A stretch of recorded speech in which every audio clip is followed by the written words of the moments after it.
this episode of ASAP Conversations. As you know, we have been having conversations with many of our members, partners, and other stakeholders across the region and globally in order to bring together the voices in a sense of solidarity and also to recognize the universality of the experience that all of us are facing during these difficult times. Today, we are delighted to have with us here long-standing partners of ours and real supporters in the work that we're doing around safe abortion rights advocacy. I would now welcome George and Susana and request you to just introduce yourself briefly. Yeah, thank you. Thank you for the invitation to ASAP. And well, my name is George Hale. We are part of the Center for the Promotion and Reproductive Health and Rights in Peru, PROMSEX. It's a Peruvian NGO established in 2005, 15 years ago, as a non-governmental organization for development and a feminist approach, and lead the becoming of spoken persons, technical experts, and promoters of accountability mechanisms in critical issues of exercise of citizens. My name is Susana Chavez. I am director of PROMSEX. I am master in public health. I am feminist and public health too. Yes, like George explained you, PROMSEX is an NGO, a feminist NGO, and we put attention in very controversial issues for our countries because it's not very easy to speak here, speak about abortion or about the sexual diversity. Okay, this is our work, try to advance in this kind of rights, and I am executive secretary to Consortium Latin American Against Unsafe Abortion. This is a big platform from Latin America. It included 150 organizations, and we work maybe 13 years. And okay, this is the leader in the access to safe abortion in the region. That's wonderful to hear. Thank you so much, and thank you for joining us today. Could you tell us a little bit about the background of abortion laws, both in Peru as well as in the region itself, and what kind of implications that has had for the work that you do? Okay, in Peru, like most countries in the region, is the only allowing in very few. In our case, it's when the health of women is a serious risk, and abortion is the only way to avoid harm. If we only fulfill this approach, understand health as a proposal by World Health Organization, surely most women who have one pregnancy could be aborted, but that's not happen because this is very restrictive view of abortion, and there are thousands of women who don't have access. In that means it's we in Peru have not yet been able to reduce maternal death as we promised, for example, in the global commitment. And we have many girls who are mothered before they turn 15 years old. It's very, very difficult.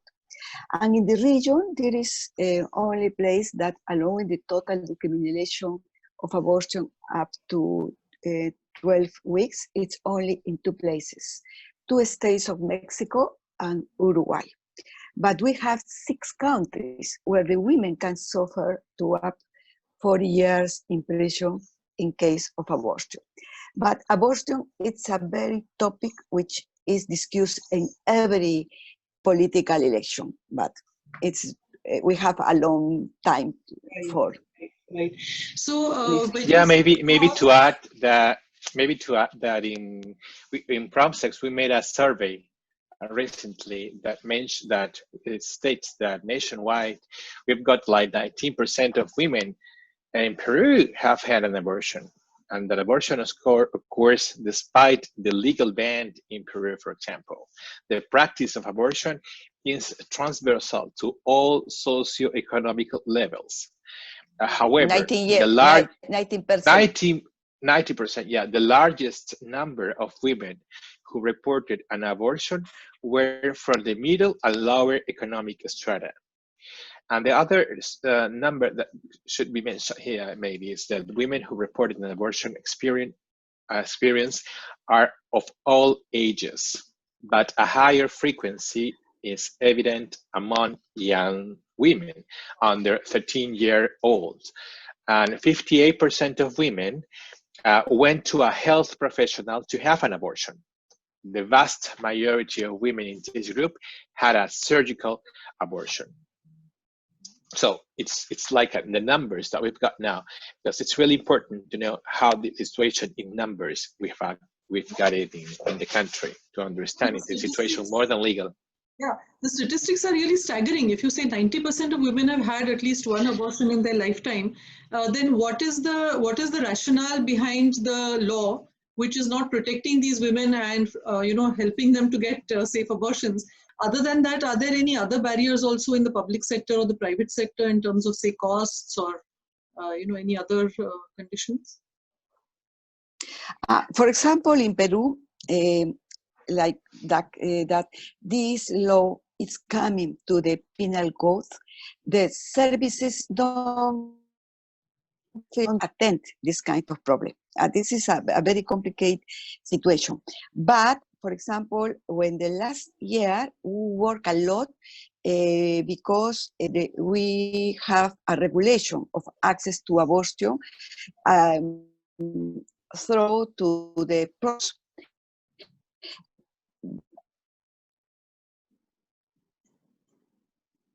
So we have before we didn't have having protocols until 10 years ago. Okay, but in this time we have access, but it's not really real access, but access in public services. But it made that the private services is closed for abortion. It's very complicated because this is the refusal, so sector opposition for access to abortion. We try to work in this case, but it's not very easy. So is abortion very expensive? Do people have to pay in the public sector or in the private sector? And how much does it cost? Okay, but first we have to talk about the clandestine abortion, not legal abortion. Yeah. But this clandestine a lot of this kind of abortion could be safe, not necessarily unsafe. But it's very costly because if you have money, you have access and services of abortion in good condition. But if you don't have money, it's very dangerous, no? And this is the injustice of what happened with abortion in Latin America. Absolutely. So I think that's a very important point you've raised, besides the socio-cultural and, as George said, the patriarchal notion that women must have a certain role, towards motherhood and, their reproduction. But you also brought up this very important point of social justice. So if you have the money, then the law doesn't matter. But when you don't have the money and you're vulnerable, then you're really trapped and you're more likely to be forced into a clandestine abortion. If you are lucky, it could be illegal but safe. But for many women, it would be illegal as well as unsafe. So what are really the consequences that you're seeing in your country? Are there a lot of unsafe abortions and or are there many sort of, in Malaysia, for example, they have a lot of what they call baby dumping. So the girls or women are forced to give birth, but then they abandon the children because they are not in a position to raise them. So what is it that you're seeing in your country? I think do have a different kind of consequence. One consequence is under the public health, because many information about how many necessity or how many women needs abortion is we can't know. For example, in PROMSEX, we made a study, and a special study for say how many women have abortion in their life. And this is official information now, because the state don't have information that can show that the situation. If you don't have information, you can't plan it anything. no? And you don't recognize the necessity of the women. And this is a very big problem. Another problem is the consequence affect direct in the women, because they have a complication. Maybe many women can access to safe abortion, and although we reduce the complication of abortion because many women have more access to medical abortion, but we have a problem. And the third kind of consequence is in the health provider. The health provider think that they are working in the clandestine situation, in the morality discussion, and not in the public health. And it is very complicated because many people think that abortion is a public health. Without they reduce the access, they think that they have to moralize, they close the services for the women. I think that is very complicated and in different levels. No? Yeah, and maybe it is something that this survey, this study that we made at PROMSEX shows that the health system gives privilege to a biomedical model regarding care and understanding access to abortion from that point of view. For example, as I said before, 58 of women went to a health professional to have an abortion. Mm-hmm. The vast majority of women in this group had a surgical abortion. Right. You know, it is observed that most used methods in surgical abortion, which represents 47%, which is the second most used, and the second most used was pills, right, which is 34%. Right. So you've got like 17% of women who had an abortion with pills needed to be hospitalized, mm-hmm, while this percentage was 49% among those who had a surgical abortion. Right. So you see that still we have this biomedical model for attending abortion. Yeah. It is not so easy to.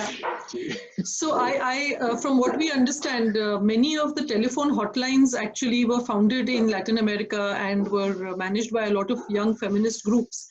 Do you have any experience working with them, and would you like to tell us a little bit about their model? Yeah, this is very interesting model because for many people have access information and how do you say, insumos or pills supplies from this group. It's very good. Supplies, exactly. But the problem is for the people who don't have access. For example, in the rural areas, or the people who don't access for the telephone, and I think that it is part of the solution, but it's not all the solution, because we need our countries have a political on abortion. But I think that it's for there.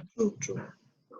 Yeah, no, you're absolutely right. And as you said quite rightly, it's not about women finding a way to get the pills on their own. If they manage it on their own as a choice, that's different. Here they are forced to manage it on their own because your political powers are not giving it to them where they need it in the public sector. Exactly. So I think that's absolutely a very valid point. So what is the situation right now with COVID-19? I was just talking to George earlier, and you've been in lockdown for the last 2 months. How has that affected the access for women and young girls and other pregnant persons to obtain an abortion? George,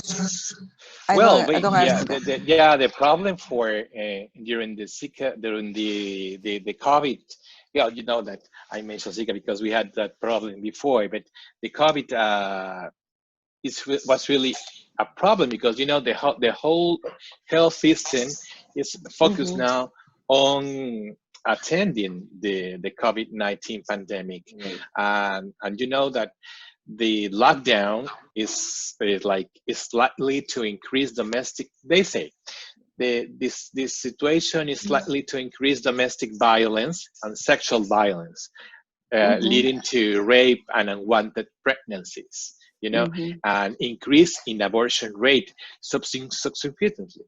But, well, our abortion laws are still restrictive, even though the Ministry of Health says that the sexual and reproductive services should allowed be the same in the same level. It is not happening at all, you know. And not only that, medical doctors and other health practitioners shift to the COVID-19 fight, and comprehensive safe abortion may not be viewed as an emergency after all, even when it is, you know. So access is very critical, you know, right now. Yeah, but it's true that said George, because this situation it's before the COVID. The COVID we have before the COVID we have a very restricted access, very restricted. But now it's very complicated because we already had a crisis in the health system.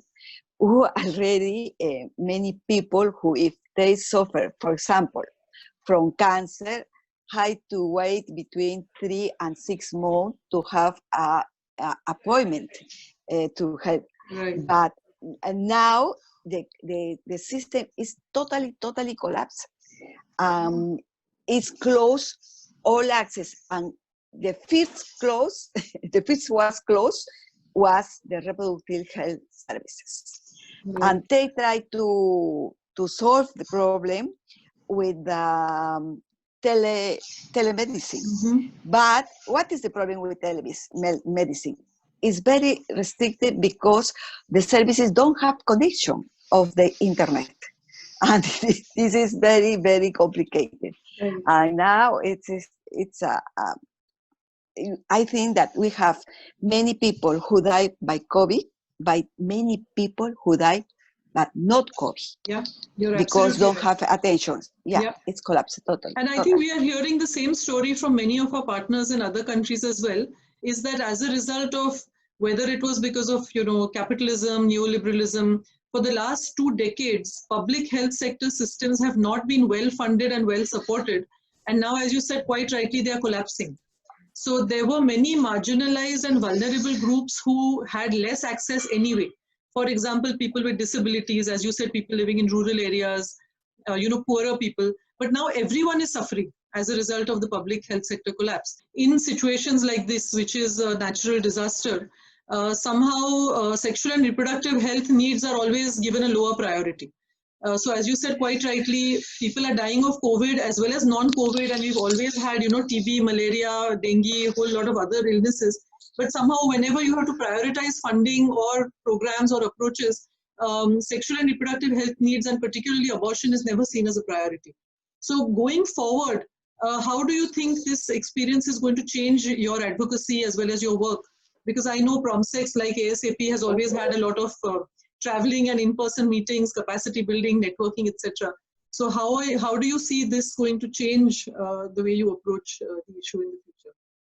The post-pandemic, as they are calling it, the new normal, because it's unlikely we are going to do what we thought was normal earlier. So what do you see for the future? It's very difficult have this kind of reflection now. We are in the highland on the pandemic. We have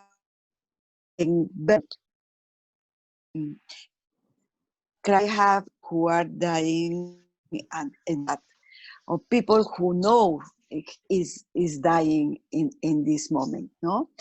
But but we can see some change we could make now, and we have to plan immediately. For example, I think that belief that COVID is going to force to the first level of care. I think that it's very important to reduce the harmful, the medicalization that has so overwhelmed. For example, COVID take off the big ¿cómo se dice?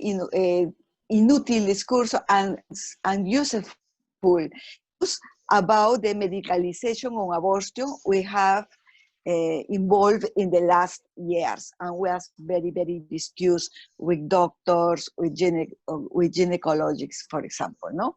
I think that we make understand in this moment as citizens and politicians and activists, we need a unique health system, and this system could be complete for the people. The social class cannot continue to be parameters that tell us that what qualities of services you should have. For example, it can ask that reproductive health attention is very necessary for everybody, not only for poor body or for people who have money, for everybody, no? I also do that we have a fight a lot that the sexual and reproductive health services are recognized as essential services. It is very important.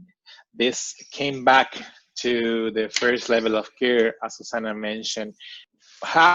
We aspire that this keep that way, because now the Ministry of Health, for example, have guidelines to promote the first level of care, the comprehensive health care in PROMSEX is working on that as well. All the strategies that we have at the organization are pointing out to help the community services, which are so important right now. The promoters, the health promoters are so important right now that they have to go door by door, house by house, talking to people, taking information to the people. They become so important in this time. So that's something that we need to have. Absolutely. So I think summarizing what Susana said and what you also said, it would be wonderful if civil society as well as the political will could use the COVID-19 crisis as a window of opportunity to move towards things which we've always been asking for, you know, that sexual and reproductive health should be part of the essential package, that community health workers are important, that primary health service is sort of the foundation of your entire health service. And as you said quite rightly, universal access to comprehensive health, which is something that all of us have been asking for. And now this crisis had shown us the truth, the reality behind it, as to how, you know, everything collapses when you don't invest in these kind of systems. And again, bringing in the issues that Susana mentioned earlier also about social justice, about equity, sort of the leave no one behind and health for all. You know, all these slogans we've been hearing from global, health bodies all these years. And this is really the reality of it. We are seeing how critical and important these things are. So it's been really wonderful talking to both of you. So in solidarity, and hopefully at some point when international travel is allowed, we'll see each other again soon. But it was lovely seeing you today, and thank you so much for having this conversation with us. Take care. No, thank you, you. Teresa. Thank you very much. Take care.